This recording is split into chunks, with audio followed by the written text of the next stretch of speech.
birodar bekor qolgan bo'lsang, shart o'rningdan turda namoz o'qi.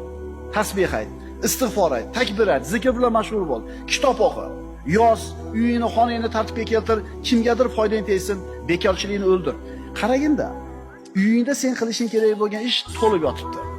Ikkita mardikor olib kelsam, 1000 so'mdan bersam, agorot chopib, tekis ayat olib beradi. O'zi 1000 yo'q o'zi. O'zi hemiri yo'q. Qaraganda uyingda sen qilishing kerak bo'lgan ish to'lib yotibdi. O tomni ichiga chiqqanda tartibga keltirish kerak. Parvaringga tushganda u ham shu tartib kerak bo'ladi. Ko'changdagi ariq, eshiging tagidagi ariq tozami?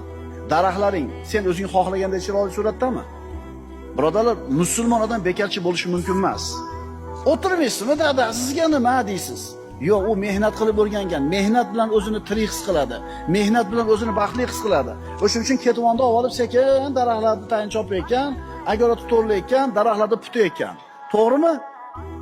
O'shuning uchun mehnat qiladi qarilar. Tushundinglarmi endi ukalar?